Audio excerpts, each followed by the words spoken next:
राधानगरी धरण 96% भरले, लवकरच धरण 100% भरणार। राधानगरी धरण पाणलोट क्षेत्रात पाऊस असून तालुक्यातील तिन्ही धरणातील पाणीसाठ्यात वाढ झाली आहे। राधानगरी धरण 96% भरले आहे। पावसाचा जोर वाढल्यास लवकरच धरण पूर्ण क्षमतेने भरण्याची शक्यता आहे।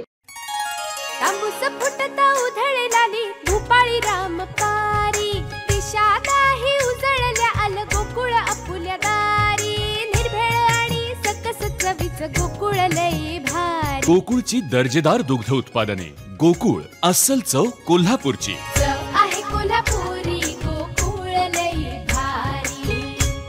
काल दिवसभरात राधानगरी धरण क्षेत्रात 53 मिलीमीटर पावसाची नोंद झाली असून राधानगरी धरणात 96% इतका पाणीसाठा उपलब्ध आहे। राधानगरी धरण परिसरात जून महिन्यापासून ते 24 जुलैपर्यंत 2981 मिलीमीटर पावसाची नोंद झाली असून राधानगरी धरणातील वीज निर्मिती केंद्रातून 1500 क्युसेक विसर्ग भोगावती नदीपात्रात चालू असल्यानं नदीपात्रात वाढ होत आहे। केके न्यूज साठी राधानगरीहून मिलिंद कांबळे। अशाच नवनवीन अपडेट पाहण्यासाठी आमच्या केके न्यूज चॅनेलला सबस्क्राइब करा।